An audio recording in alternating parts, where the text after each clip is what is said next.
Hey guys, just finished up another great office hours in which a number of topics were discussed and tossed around. And the first of them was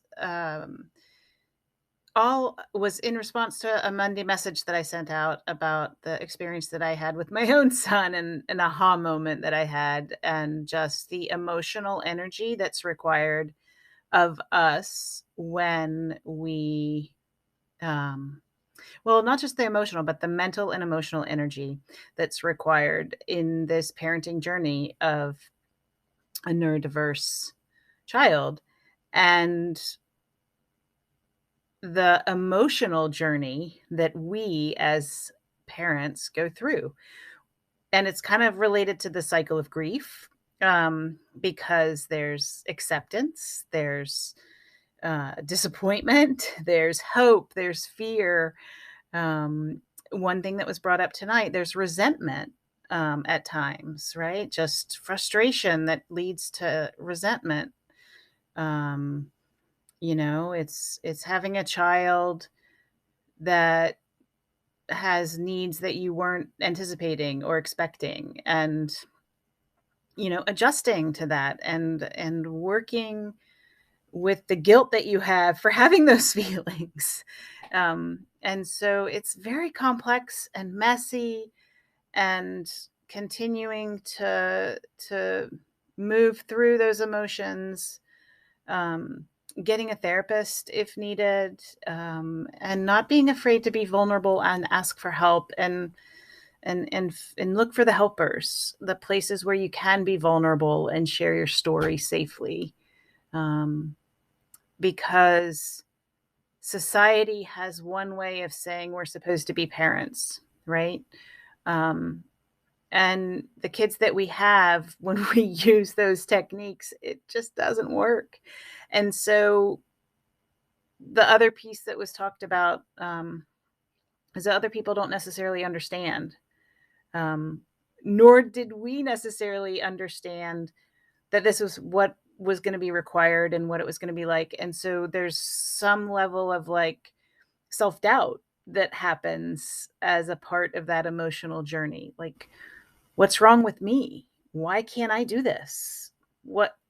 Like, I see other people being able to do it and I keep failing. Like, what's wrong with me? Um, and not giving up on the fact that, um, you are the perfect person for your child. And it's about learning skills. In the same way that it's about your child learning skills, it's about us learning skills. It's about getting the help that we as parents need in the same way that we get help for our kids. And sometimes that's challenging because of financial resources. It's challenging for a variety of reasons. But nevertheless, the emotional journey of being a parent of a neurodiverse kid is challenging. It's an invisible disability, and it's hard to explain to other people. It's hard to understand ourselves, and it's hard to find professionals who understand it and can provide the help that we need, um, and not and not reinforce the self doubt and the unfitness, et cetera, the shame, the guilt, the fear, that goes along with it. Um, and the importance of finding people who can validate the experience and support and say, it's going to be okay. We're going to get through this together. Come here, take my hand. We're going to find a way forward.